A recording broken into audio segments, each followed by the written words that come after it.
He asked if he could trade repairs for a meal. But they laughed at the black man, once a hero, now treated like nothing.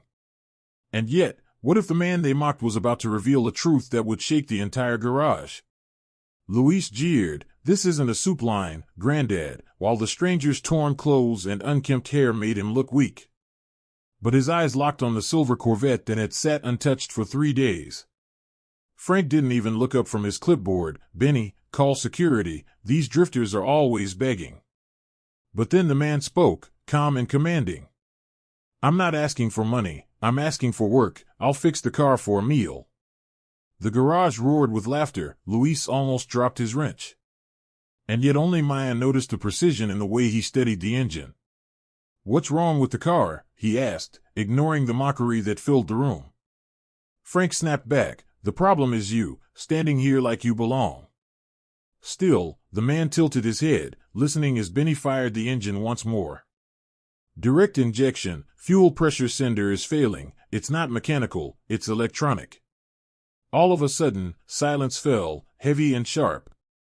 Because Benny had hunted that problem for 3 days without success. "How can you tell that just by listening?" Luis whispered, no longer mocking. Frank scoffed, "Lucky guess, anyone can blurt something out." But then the man smiled faintly, "Not a guess. When the sender feeds bad data to the ECU, the injection shuts down, that stumble before it dies, it's unmistakable." Maya stepped closer, curiosity rising. "You've worked on Corvettes before, haven't you?" He paused. "I used to," he said softly. And Frank sneered, "And what, exactly?" His eyes darkened for a moment. "Everywhere," he replied. Then straightened, "I can prove it, just give me a scan tool." Luis pointed at the CAN bus reader. "You even know how to use that?" "I do," the man said with quiet certainty. Even Frank's mask of arrogance cracked. "All right, you diagnose it, I'll give you $25 and a sandwich, but if you're wrong, you never come back, and we'll film your humiliation." The bet was set. And suddenly, the man they ridiculed was about to change everything. The man nodded, as if wagers like this were nothing new to him. And as he walked toward the diagnostic tool, Maya noticed what the others missed. His hands weren't shaking from fear, they trembled with the weight of something hidden. Like a man about to reveal a truth long kept in the dark. Surrounded by sneers and laughter, he stood calm. As if guarding a secret too important to reveal too soon. The scanner powered on with a sharp beep. Everyone leaned in, eager for the spectacle of failure. Frank held up his phone to capture the moment, while Luis and Benny whispered bets on how quickly he'd give up. $20 says he can't even turn it on, Benny mocked. But then the man connected the cable without hesitation, his fingers moving with the certainty of long practice. Menus opened, hidden layers appeared, places Benny himself had rarely explored in 20 years. Luis blinked, unsettled. No way, how does he even know those codes? Still, the stranger ignored them, his eyes locked on the screen. And the only sound was the steady chirp of the scanner pulling data at incredible speed. Then, calmly, he pointed. "There it is, code P0294, fuel pressure sensor out of range, exactly as I said." A heavy silence filled the shop. Benny leaned forward, his face drained of color. "He's right," he muttered, 3 days wasted, and he finds it in 5 minutes. Frank shoved his phone into his pocket, anger flashing in his eyes. Beginner's luck, anyone can stumble onto the right answer. But the man turned, a sharp glint in his gaze. "Shall I explain why this model's sensor fails when the fuel filter isn't replaced on schedule?" At that moment, Frank froze, caught off guard. And Luis jumped in, desperate to shift the moment. "Fine, you guessed right, but one hunch doesn't make you a mechanic." "A hunch," the man echoed, his smile thin and cold. "I can list 3 more problems this car will face in 6 months if they aren't fixed now." Maya stepped closer, her curiosity stronger than her doubt. "And how could you possibly know that?" He hesitated, weighing what to reveal. "Because I've seen it countless times," he said softly. "Corvettes from 2012 to 2016 fail in the same sequence when neglected." Benny shook his head in disbelief. "Countless times?" Where could you have seen that many high-end cars, like it was normal? The man's voice grew quiet, evasive. In more places than you'd imagine. Frank didn't like where things were heading. His grip on the shop was slipping, his authority crumbling under the words of a man he should have dismissed as a beggar. Listen here, old man, he snapped with menace. This is a professional garage. We don't need party tricks to impress anyone. Tricks, the stranger echoed with a steady gaze. Want to see a real one?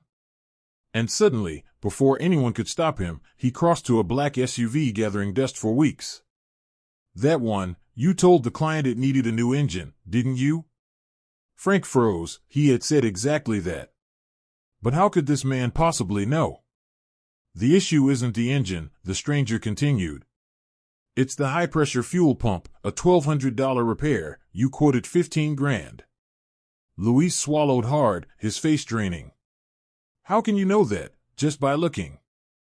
Because I heard the knock when you started it earlier, the man replied, lifting the hood. His finger traced fuel lines worn, seals cracking, oxidation clear as day. Classic signs of pump failure. Benny rushed over with a scanner, his hands clumsy with nerves. The result confirmed it, his face burned red. He's right. Maya's whisper cut through the silence. We almost overcharged a customer $14,000 for something that doesn't exist. Frank clenched his jaw. Coincidence, 2 in a row, that's all. The man's eyes cut through him, calm yet chilling. And in that moment Frank glimpsed the quiet authority of someone once obeyed. Coincidence, the man repeated slowly. The same word you used for beginner's luck. The air grew heavy, tension thick, suffocating. Maya's chest tightened. This wasn't chance, this was something deeper, layered with truths unspoken. You still want that sandwich? Frank sneered desperately. Or do you plan on pretending to be some luxury car expert forever?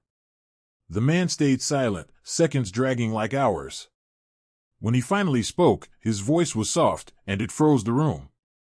I've been many things, but I've never pretended to be something I'm not. He turned toward the door, and Frank's pride demanded blood. Hey, you don't just stroll in here, pull some stunts, and leave like a hero.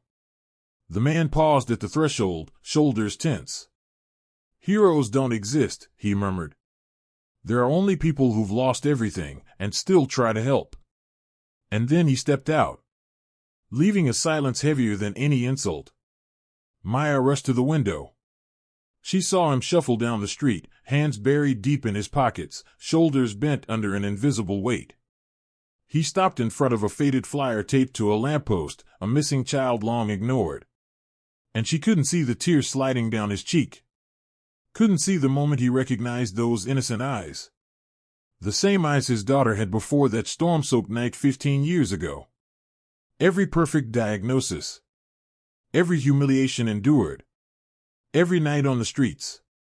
It was all part of a penance he had chosen. For a tragedy that still consumed him from within. What the arrogant mechanics at Eastside Garage didn't realize was this. They were facing a man who had already lost everything once. And when someone has nothing left to lose, each fresh humiliation only sharpens a determination others can't begin to fathom. Maya lay awake that night, replaying the images in her head. The way he dissected each problem with precision. The ease with which he moved through complex systems.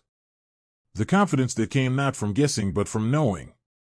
By dawn she was at the shop an hour early, diving straight into the office computer. Direct injection, fuel pressure sender, high-pressure pump, she whispered. Typing in the exact terms he had used, Corvette 2012 to 2016. The results froze her in place. These weren't details just any mechanic would memorize. They were specifications reserved for engineers, test drivers. People with years inside the world of high-performance racing. Luis walked in to find her still scrolling. What on earth are you doing this early? Researching him, Maya answered without hesitation. She swiveled the screen toward him. Look at these forums. The terminology he used shows up only in specialist motorsport circles. Luis shrugged. So? Anyone can read that stuff online. No, she insisted, he didn't just read it, he knew it. He rattled off diagnostic codes from memory. At that moment Frank arrived, catching her last words. "You're still hung up on that drifter?" "Forget it, Maya. Luck, coincidence, nothing more." But Maya wasn't convinced. On a forum dated back to 2007, she uncovered a user named Shadow-Tuned, posting meticulous breakdowns of the same car models. Predictions about their weak points written years before those models even reached the market. "Frank, look," she urged, pointing to the archive. This guy described the exact issues he diagnosed yesterday, 15 years in advance. Frank repeated his favorite word, coincidence. But this time his tone carried less conviction. And suddenly, the shop door creaked open. The stranger had returned, but he wasn't alone. At his side stood a sharply dressed woman, mid-50s, radiating wealth and composure. Utterly out of place in that neighborhood garage. "Good morning," the man said evenly. "This is Evelyn Grant. She owns a Falcon GT 720 you declared beyond repair." Frank froze. That case had been his most humiliating failure in months. A $600,000 supercar with an electronic fault no local shop could crack. "Ms. Grant," he stammered, "why are you here with him?" Evelyn's smile was polite but cool. "I ran into this gentleman in my hotel parking lot last night. When I mentioned my car, he gave me such a precise explanation that I decided to bring him here myself." Luis blinked. "He gave you a technical rundown about a Falcon?" "Failure in the hybrid control module," the man said calmly. "The software governing the electric motor and combustion engine protocols conflicts under load. A flaw in the 2019 batch, one the company never admitted publicly." The garage fell into uneasy silence. Maya typed frantically, cross-checking the claim. And there it was, a confidential bulletin buried in restricted service documentation. Flagged only for licensed dealers, exactly as he described. "How could you possibly know that?" Benny asked, walking in just in time to catch the end. The man hesitated, the same guarded expression as before. "I've worked with performance cars," he said at last. "Where?" Frank pressed, his arrogance now laced with unease. "In more places than you'd believe," the man answered quietly. Offering no more. Evelyn sensed the strain in the room. "Well," she said coolly, "if you don't want to take my car, I'll gladly find someone who will." No, of course we'll take it," Frank blurted, panic flashing in his eyes. But he pointed at the stranger with spite. It's just that he claimed his knowledge was nothing but smoke and mirrors. The man's finger lifted slowly, pointing back without anger, only quiet certainty. "That's what he said." The air grew thick with unease. Evelyn Grant was not a client they could afford to lose. And her presence beside this so-called drifter made Frank's stomach twist. "Maybe we can make a deal," the stranger offered. "If I repair Ms. Grant's Falcon, you give me a real chance. Not for a sandwich, for work." Frank weighed the gamble, his pride warring with fear. If the man failed, humiliation would crush him before a wealthy witness. But if he succeeded? Frank didn't want to imagine that outcome. "And if you don't pull it off?" Frank asked coldly. "Then I'll never set foot here again. You can even film me leaving and spread it online if that makes you happy." Maya stood frozen, heart pounding. This wasn't just about cars anymore, it was about pride, truth, something much deeper. "Fine," Frank said at last, his voice tight. "You've got 2 hours, not a minute more. Fail and you're gone for good." The man nodded, stepping toward the Falcon. His hands brushed the hood almost reverently, like he was greeting an old friend. "There's something extraordinary about him," Evelyn whispered to Maya. "When he described my car's fault last night, it was like an artist explaining his masterpiece." Maya swallowed, eyes fixed on the man. "Can I ask, how did you meet him?" Evelyn's eyes glistened. He was sitting on a curb, staring at a small photograph, crying quietly. "When I asked if he was all right, he only asked me one thing, if I had children." She steadied her breath. "Then he told me he'd lost his, long ago. And had been searching for meaning ever since." The word struck Maya like a blade. Suddenly his sadness, his silence, the way he spoke about engines like living things, it all made sense. Meanwhile, the man bent over the Falcon's engine with a surgeon's precision. Every gesture deliberate, every adjustment exact. His concentration held everyone in place, breathless. 2 hours vanished like minutes. At last he straightened, eyes glimmering with a quiet satisfaction. "It's done," he said simply. Evelyn slid into the driver's seat, turned the key. And the machine roared awake with flawless, purring power. No hesitation, no fault codes, no trace of the struggle that had plagued it for months. "My God," she whispered, tears streaking her face. 3 different dealers told me it couldn't be fixed without replacing the module. $80,000 they wanted. Frank stood pale, Luis and Benny looked as if they'd seen a ghost. And Maya, she was fitting the puzzle pieces together. Later that afternoon, after he refused payment and began walking away, Maya hurried to catch up. "Wait," she called, breathless. "I need to know something." He paused, shoulders heavy, but didn't fully turn. "You're not just some mechanic, are you?" she asked softly. There was a long silence. When he finally spoke, his voice carried years of buried grief. "I've been many things," he said. "But a mechanic was never one of them." "Then what were you?" Maya asked quietly. For a brief moment, when he turned, she saw past the scruffy clothes, past the grief in his eyes, and glimpsed a man who had once commanded machines worth millions. Hurling across tracks at terrifying speeds, tasting glory, carrying the weight of unimaginable loss. "I was someone who thought speed could cure pain," he said softly. "Until I learned that some wounds only begin to heal when you stop running." He turned and walked away, leaving Maya rooted in place. Understanding she had just crossed paths with someone whose story ran far deeper than any of them imagined. That night she returned to the computer, suspicion burning. The more she searched, the more the pieces aligned. And when dawn broke, she whispered the name she had uncovered. Daniel Cross. 3-time world champion in Formula One. Known across circuits as the Phantom for his uncanny ability to appear from nowhere and snatch impossible victories. On the screen, images of a younger man stared back, dark hair, bright smile, trophies raised high, champagne spraying, fans screaming his name. The same man they had mocked for asking to repair a car in exchange for food. Her breath caught as she read the tragedy. In 2010, during a Grand Prix in Valencia, a team error sent his car into the barriers at nearly 300 kilometers per hour. He survived the wreck, but his 8-year-old daughter, watching from the stands, went into cardiac arrest from the shock and died hours later. His wife never forgave him. Within 6 months she had taken her own life. That year Daniel vanished, sold everything, gave away millions, disappeared, until yesterday. Fueled by the discovery, Maya hurried to the garage, only to find Frank filming himself with his phone. "Guys, you won't believe this," he sneered. "Yesterday some bum showed up pretending to be a mechanic, said he'd work for food."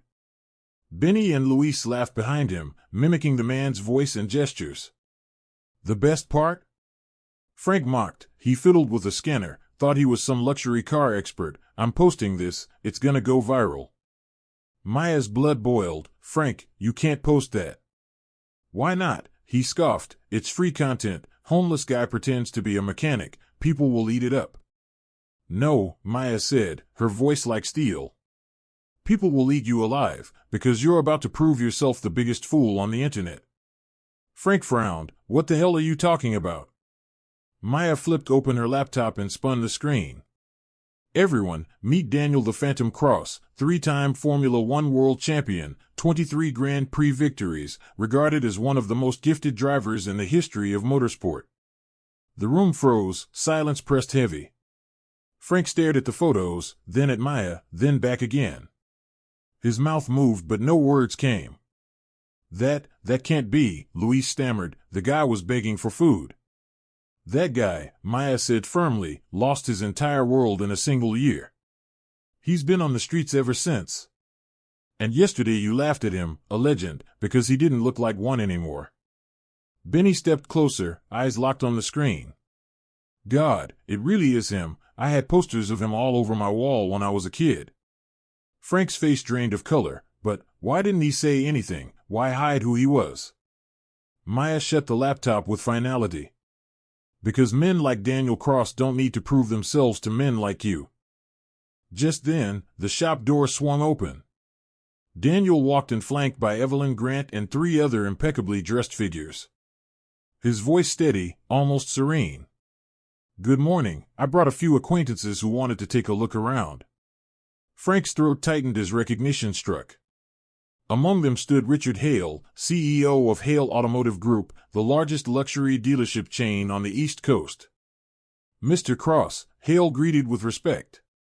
"When Evelyn told me about your flawless diagnostics, I had to see it with my own eyes. We'd like to offer you the position of technical director for our performance division. Starting salary $500,000 plus profit sharing. Our offer totals $2 million a year." Daniel didn't reply immediately. His gaze locked on Frank. "Funny," he said softly, "how quickly people change once they learn who you are." Maya stepped forward, laptop in hand. "Daniel, there's something you need to see." She played the video Frank had recorded, the mocking, the cruel laughter, the plan to post his humiliation online. "You were going to post this?" Daniel asked, his tone low but razor-sharp. Frank stammered, sweat gathering on his brow. I didn't know. I'm sorry. I didn't realize you were famous or had money." Daniel stepped closer, eyes hard. "Or did you simply not realize I was a human being, one who deserved basic respect?" Richard Hale overheard, his expression darkening. "Franklin Ward, correct? Owner of this shop?" "Yes, sir," Frank muttered, trembling. "Then know this," Hale said coldly. "I've just canceled the service contract we had with you, 50 vehicles a month, $300,000 a year. My company won't deal with people who demean the vulnerable." Evelyn's voice cut in smoothly. "And I'll make sure every member of my club hears about this place. A reputation like yours doesn't recover from word of mouth like that." Louise tried to interject, desperation creeping in. "Gentlemen, it was just a misunderstanding." "Misunderstanding?" Daniel's words sliced the air. "You mocked my appearance, dismissed me as insane, offered me $20 for work worth thousands, and plotted to make me a joke online. Which part of that was unclear?" Maya pulled out her phone. "Actually, I recorded everything yesterday, and I've already shared the truth with your real identity. 15,000 shares in just the last 2 hours." Frank's knees nearly buckled. His reputation, his business, disintegrating in real time. Daniel turned to Maya. "Thank you for standing by me when no one else did." Then to the executives, "I'm grateful for your offers, but first I need to settle unfinished business here." He stepped up to Frank once more. "Yesterday, you told me to know my place. Today, you've just found out what yours is." Richard Hale extended his card to Maya. "Young lady, if you ever want to work for a company that values integrity over appearances, call me." As the group prepared to leave, Daniel paused at the door. His eyes met Frank's one final time. "That video you meant to post mocking me?" Maya posted the real version. "Now the world will see who truly needs a lesson in humility." And with that, he walked out, leaving behind a suffocating silence. And 3 men who had just learned the true cost of their prejudice. Frank glanced down at his phone. Notifications were flooding in, furious comments, contracts canceled, suppliers cutting ties. In just hours, Eastside Garage had become synonymous with cruelty and discrimination. Benny peered out the window. He saw Daniel stepping into a limousine with the executives, while reporters swarmed outside, cameras flashing. "Man," Luis whispered, pale. "We mocked a world legend because he looked poor. But the worst part wasn't the financial ruin racing toward them, or the public humiliation about to consume them. It was the chilling realization that Daniel Cross had allowed every second of those 2 days to unfold exactly as it did, letting them reveal who they truly were before showing them who he really was." 6 months later, Daniel Cross was technical director at Hale Automotive Group. earning $500,000 a year plus bonuses.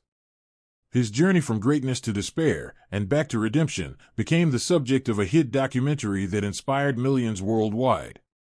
East Side Garage didn't last 2 months. Frank lost everything: his house, his cars, his reputation. Benny and Luis were fired, eventually leaving town to escape the ridicule that followed them everywhere. Maya, the only one who stood up for him, was invited onto Daniel's team, with a salary 3 times higher than what she had earned before. Prejudice doesn't just blind those who practice it, Daniel explained in an interview. It blinds entire communities to the extraordinary talent hidden behind appearances they refuse to see. Frank tried to issue a public apology, but the world had already moved on. He learned too late that humiliating the vulnerable doesn't just wound them, it ultimately destroys you. Daniel's true revenge wasn't in breaking Frank. It was in proving to the world that second chances exist, but only for those willing to offer them, not for those who deny them. If this story moved you, subscribe to the channel for more stories that remind us it's never too late to see someone's true worth.